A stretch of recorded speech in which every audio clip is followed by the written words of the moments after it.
Gracias. Muy bien, vamos a dar inicio a la segunda conferencia de este día. Nos acompaña el doctor Alan Alexis Mercado Ruiz. Él nos va a exponer el tema de psicometría basada en evidencia y libre de sesgo. También leo una breve reseña curricular del doctor. Él es doctor por la UNAM en el área de psicología de la educación y del desarrollo.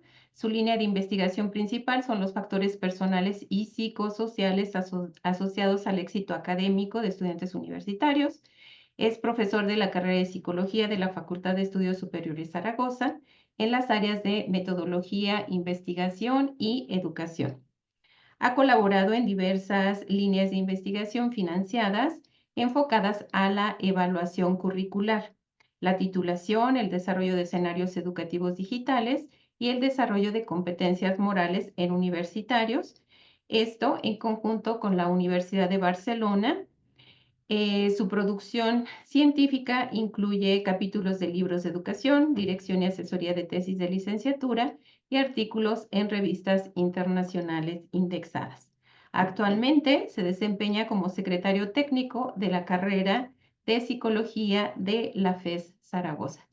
Doctor Mercado, bienvenido. Adelante. Muchas gracias, doctora Marisela, y quiero agradecer al Consejo Mexicano de Psicología por esta invitación a este escenario de discusión y de intercambio de ideas. Siempre celebro este tipo de actos académicos, puesto que nos permite mejorar lo que conocemos, ampliarlo y, por supuesto, conocer nuevas visiones. Bueno, me voy a permitir compartir y pues casi que quiero retomar mucho de las palabras del doctor Carlos Prado para dar continuidad a esta parte en la importancia de la psicometría y de la medición. Yo les planteo esta idea que es psicometría basada en evidencia y libre de sesgos. Y algo que recapacito mientras escuchaba al doctor Carlos es que no nos podemos liberar del sesgo en la medición. Es algo que siempre vamos a tener, pero bueno, ¿qué podemos hacer si aceptamos esa idea del sesgo?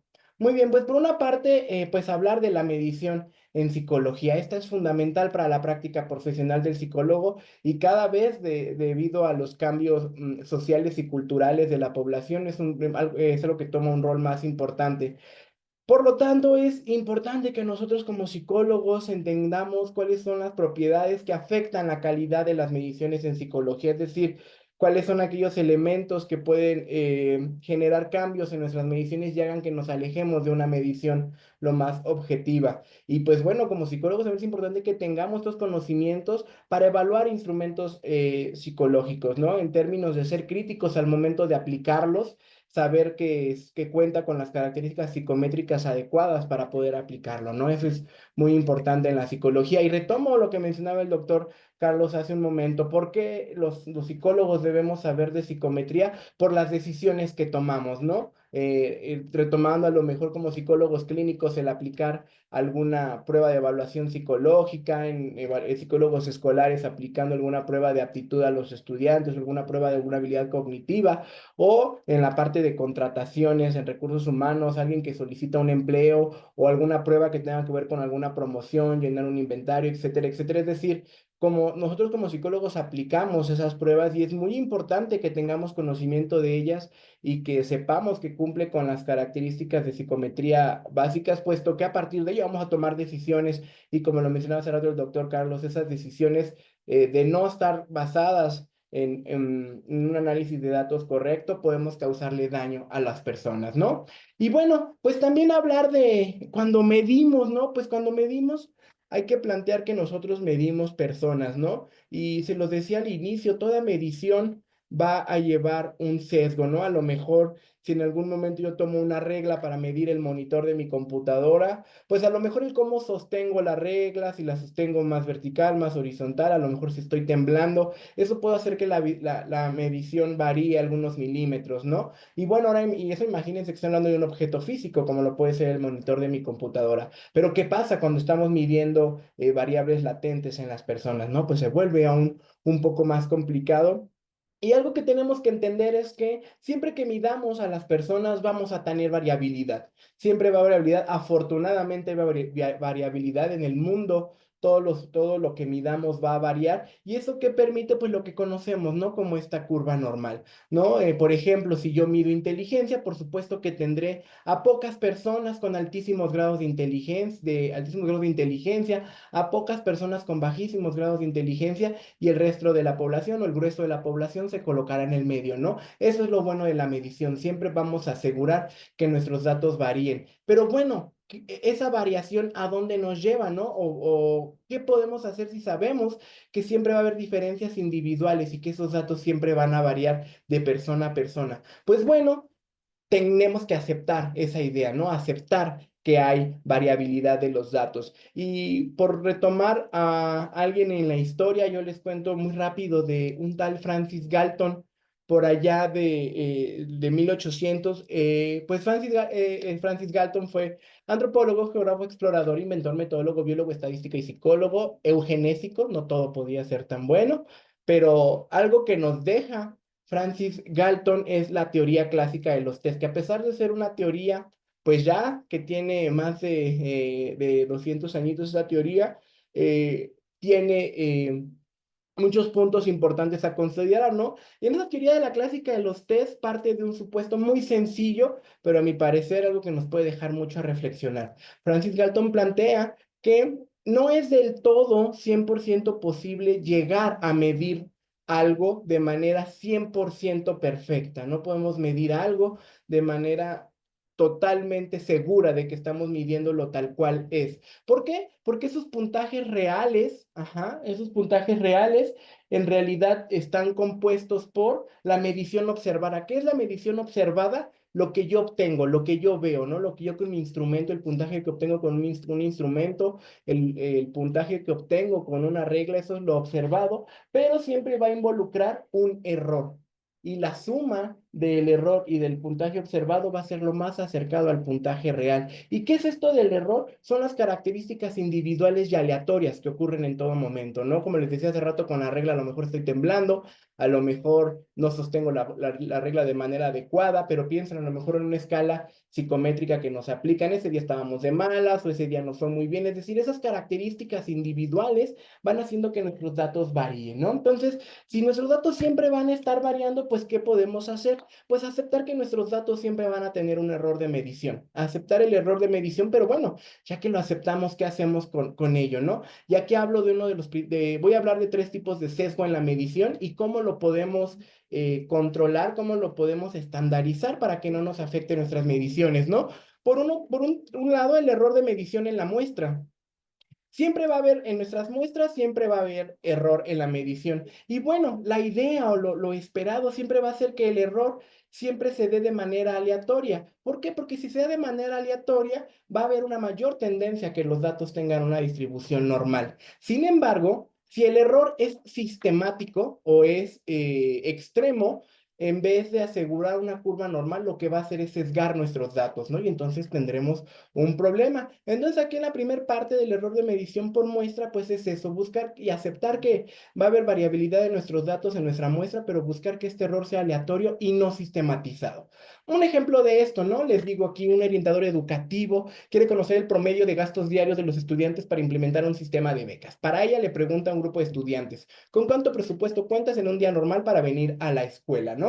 Y propone que si los estudiantes cuentan con un gasto mayor a 100 pesos diarios, pues no es necesario contemplarlos para una beca. Le preguntamos a un grupo de primer semestre, tal cual, ¿con cuánto presupuesto cuentas en un día normal para venir a la escuela? Y miren, aquí tenemos los porcentajes, ¿no? Desde 30 pesos, 20 pesos, 120 pesos y tenemos a una persona de 700 pesos gasta diario en la escuela, ¿no? Si yo saco una media y una desviación estándar, obtengo que la media de gasto es de 128 pesos con una desviación estándar de 203. Es altísima. Entonces, algo aquí que yo veo en la evaluación de este grupo es que la media está arriba de 100 pesos. Entonces, el orientador educativo, debido a que esta media es mayor de 100 pesos, considera que este grupo no es candidato a la beca, ¿no? Y lo que mencionábamos hace rato, vean cómo una mala interpretación de los datos nos puede llevar a tomar decisiones que afecten a las personas, ¿no? Por ejemplo, en este caso, en este mismo ejemplo, pues podemos entender que el error que ocurre entre esas personas es un error aleatorio y no sistematizado. ¿Por qué?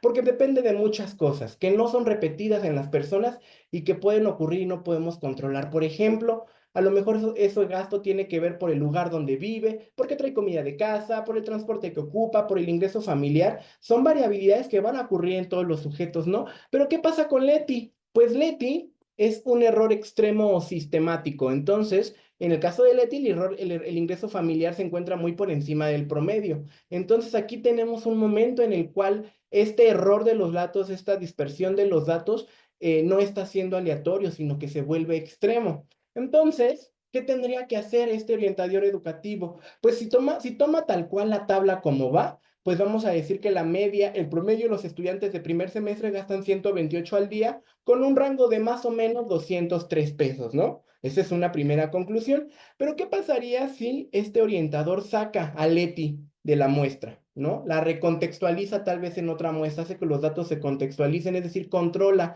el error, que este error sea aleatorio y no sea extremo. Pues entonces, miren, tenemos un resultado de una media de 65 pesos y una desviación estándar de 33. Entonces, ¿a qué conclusión llego? En promedio, los estudiantes del primer semestre gastan 65 pesos al día con un rango de 33 pesos. Si lo ven, esta segunda conclusión representa de mejor manera a los datos que esta primera conclusión. Entonces, aquí ya podemos tomar una decisión. Se concluye que la mayoría de los estudiantes de primer semestre son candidatos a la beca, la mayoría, ¿no? No todos. Pero vean aquí cómo algunos datos descontextualizados nos pueden afectar en la manera en la que interpretamos los resultados.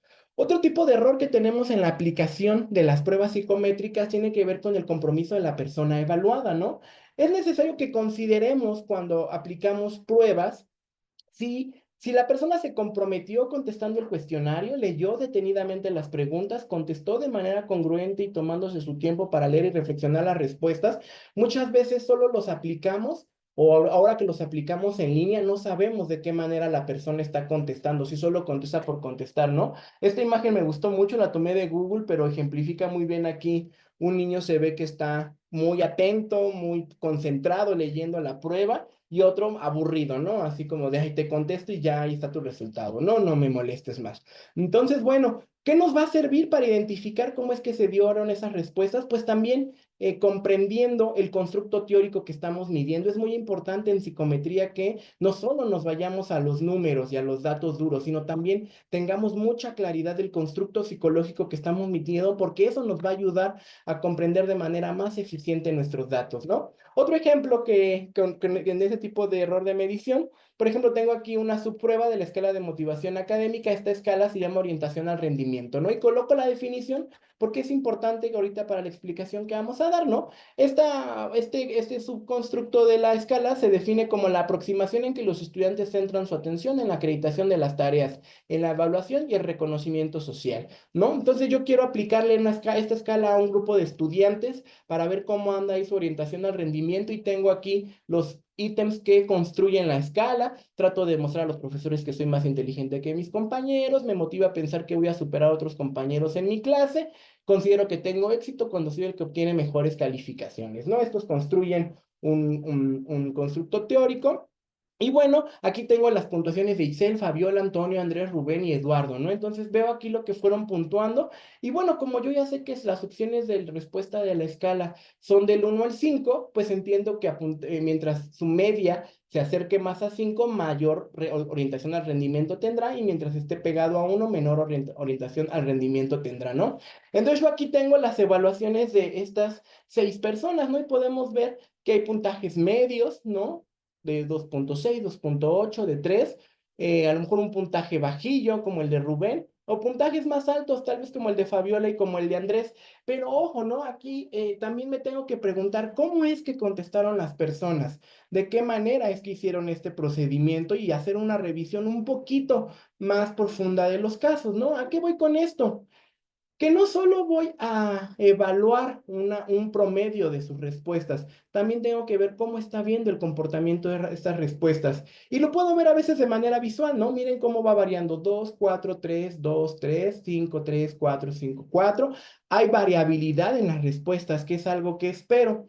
Ajá. Pero, por ejemplo, miren, Antonio, 1, 1, 5, 5, 1, se me está yendo de un extremo a otro, un extremo a otro, ¿no? ¿Qué decir de Andrés, que no tiene variabilidad en sus respuestas, ¿no? O de Eduardo, que tampoco tiene variabilidad en sus respuestas. Entonces, hay un análisis muy sencillo que me gusta aplicar cuando me enfrento a este tipo de situaciones, que es calcular la desviación estándar de los sujetos, de las personas evaluadas, ¿no? Cuánta variabilidad tuvo en sus respuestas, ¿no? Y aquí ya me di la tarea de hacerlo y miren, pueden ver la desviación estándar, por ejemplo, de Ixel, de Fabiola, ¿no? De Rubén, 1.8.83. Pero ¿qué pasa cuando veo la de los otros tres? Miren, por ejemplo, vean Eduardo, tiene una desviación estándar de 0, ¿no? Al igual que Rubén, tiene una desviación estándar de 0 y Antonio, altísima, 2.19 en comparación con los demás. ¿Qué podemos presuponer de esto, no? Y ojo, no significa que seamos decisivos, a decir si sirve o no sirve, sino que hagamos una interpretación más profunda. Yo puedo pensar que estas personas que puntúan una desviación estándar en verde es una desviación estándar conservadora, ni muy alta ni muy baja, ¿no? Son personas que tienen variabilidad en su respuesta, pero la variabilidad no está disparada, sino que es una variabilidad congruente con sus resultados. Entonces puedo creer que tal vez los resultados de estas personas son más factibles, ¿no? Por ejemplo, veamos el caso de Antonio. En el caso de Antonio, 1,1551, obviamente va a dar una desviación estándar altísima de 2.19, mucha dispersión en sus datos, pero ahora es donde entro al constructo teórico. Si el constructo teórico se define como esa aproximación en la que los estudiantes centran su atención en la acreditación de las tareas, en la evaluación y el reconocimiento social, no es muy congruente que en algunos puntúe el puntaje más bajo y en otras el puntaje más alto. Porque si él leyó detenidamente los reactivos, en teoría tendrían que estar puntuando muy cerca no todos iguales, pero muy cerca los puntajes entre ellos.